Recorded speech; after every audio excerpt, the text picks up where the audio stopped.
Hey everyone, Chris Schultz with FridayNightVictors.com here with Gary Hoff.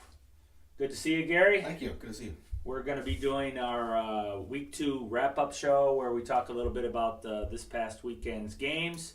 First off, let's talk about our sponsors. Yes, thank you to our sponsors, Gerwick Nissan. Check out Gerwick Nissan on Monroe Street in Dunbar. For all your automotive needs, go see John Gerwick, and he'll hook you up with the. I'm about to head over there sooner or later and check out one of their lease deals. I know they have some great lease deals going on. So check out Gerwick Nissan. Vince's at Point of Po in Newport. Little Vinny's, best hot dogs around, best chili dogs around, and the chicken sandwich, the fried chicken sandwich with cheese. It's the hidden gem over there. Check it out. And Larson's Bar and Grill on Stone Street in Monroe. Coldest beer, best burger voted, 10 years in a row now. However long they've been doing the darn thing, they've been voted best burger in town. Go see Don Bazinski. He'll hook you up with the coldest beer in town. And Level Up Training. John Carabino, he's probably trained over half these high school kids, I would say. It seems like everyone I talked to has been to Level Up Training over there on Stewart Road. There's the Monroe Sports Complex, is that what that's called? Yep, on Stewart Road. Yeah, he's in there. Give John Carabino a call, level Up. A lot of these high school players, basketball, football, I talked to a lot of them. They all mentioned John and Level Up and how they've improved from last year to this year with his help. And Quality Inn in Monroe on, was that North Dixie? They're our newest sponsor, so thank you to Jamie Vick and the people over at Quality Inn. The cleanest rooms and the best deals in town, so please check out Quality Inn. Yeah, and they're the sponsor of our Performer of the Week, which is up on the website right now. We've got the poll going. We've got 5 players who are nominated, so make sure you vote for the player you think had the best week. Let's dive right into the games. On Thursday, we had 4 games on the slate. We had Gibraltar Carlson beat Trenton 42-14. That was a game you were at. Yeah, I thought, Trenton beat what we thought would be a pretty good airport in week 1, Allen Park in week 1, and I thought Trenton might hang with them. It was be an interesting game to see. I know Trenton likes to pass the ball quite a bit, shotgun, send guys in motion and all that, and Carlson, what they do, power running game. I thought it might be potential for a high-scoring game, but Carlson and Jalen Franklin, Ian Stewart, Brandon Stewart, all had big games. Trenton couldn't stop the run. Literally, I was at the game. The score could have been 100. They could have put 100 on them. They couldn't stop. Trenton just couldn't stop them. Carlson looks to be in great form in week 2, and I would assume getting better each week.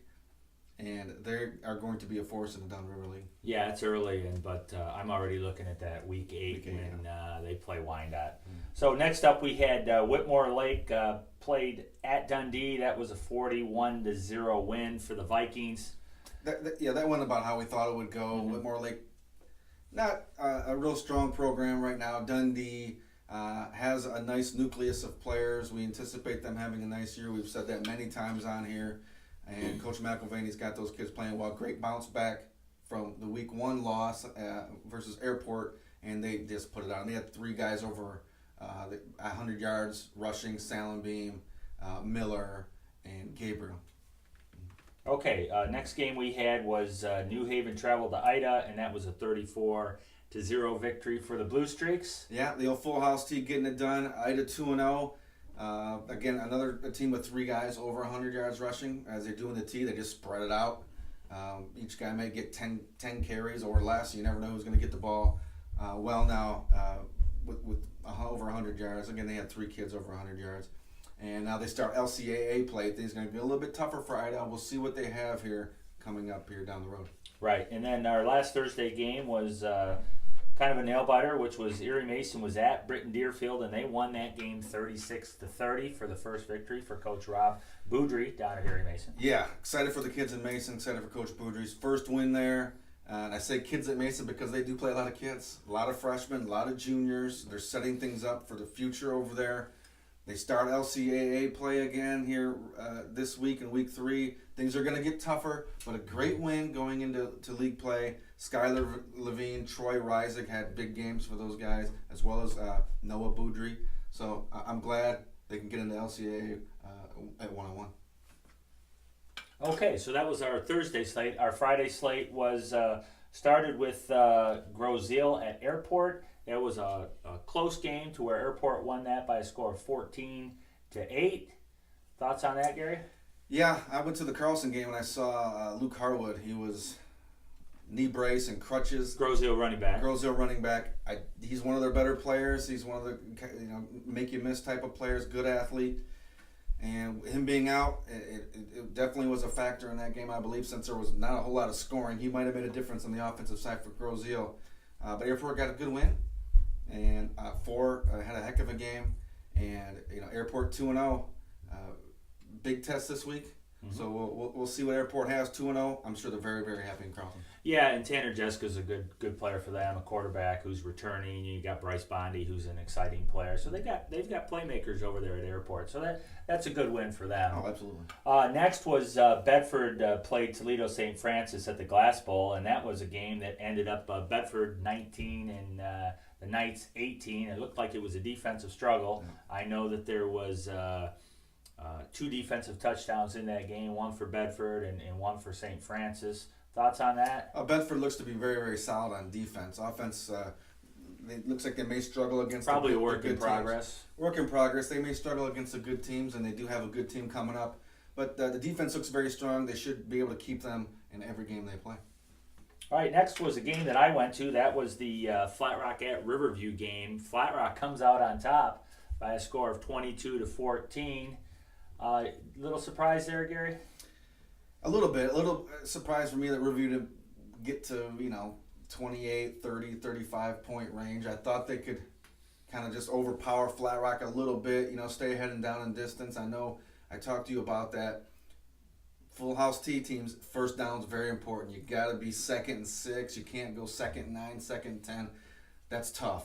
If you get to 2nd and 6 and stay on time and down in distance, that's what they're looking to do. They didn't do that. Yeah, they were behind the sticks all evening, so right. they were really scrambling a little bit. But with that said, Flat Rock's really good. Yeah. Jacob Dotson, the quarterback, the truth. He goes out in the first half with a little bit of an injury, and I don't.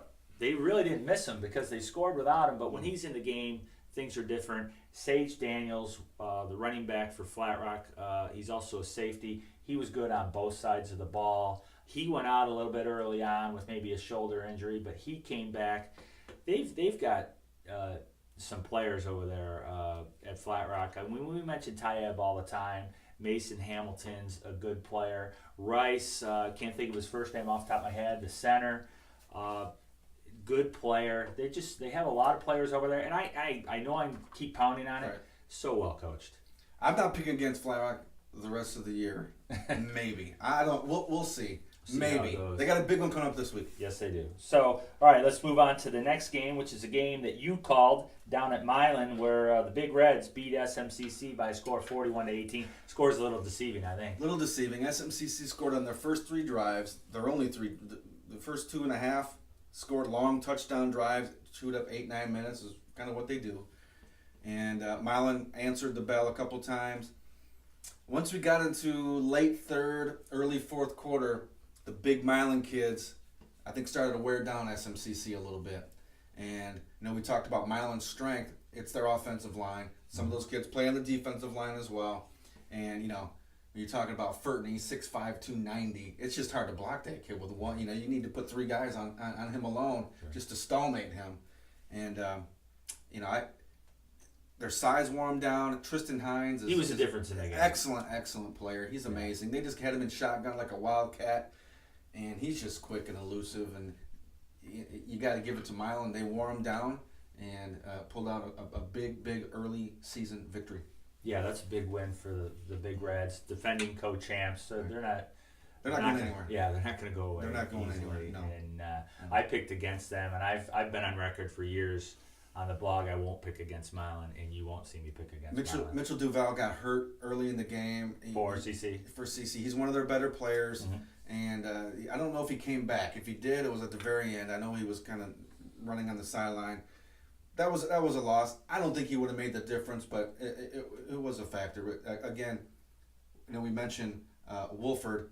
He had some hits in that game, Chris. I'm telling you, I was I think I peaked the radio volume. I was excited. Big hits all around. But Milan again, very strong. Yeah, that's a really good win, especially after CC knocking off Palama Westphalia. Right.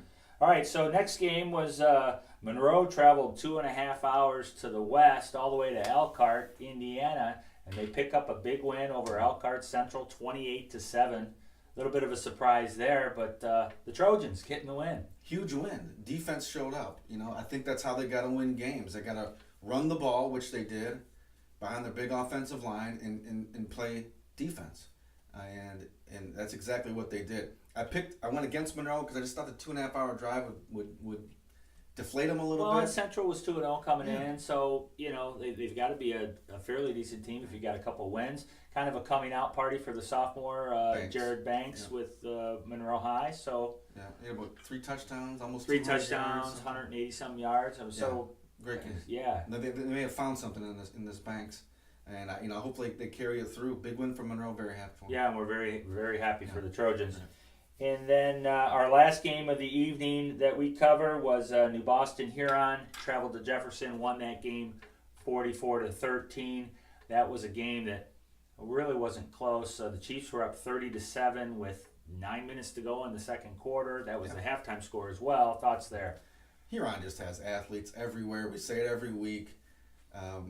They were my pick to win the Huron League. I'm looking good right now, Chris. As are you with Milan.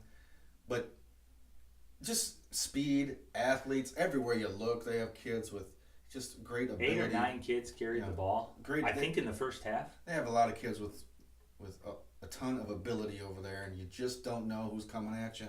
And they're a scary team. Yeah, I think they're pretty solid, and we'll find out this week when they host Airport. So. All right, so that wraps up the show. It was a good week of football. Things are starting to sort themselves out in the leagues. A couple of things.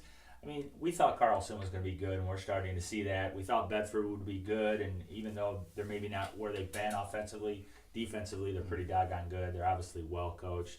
I think what we are finding is that the teams that are well coached are starting to rise already, even though it is early. It is so. early, yeah. Anyways, well, we thank you for tuning in, and once again, happy Labor Day. Look for our Week 3 picks on Wednesday of this week. Thanks.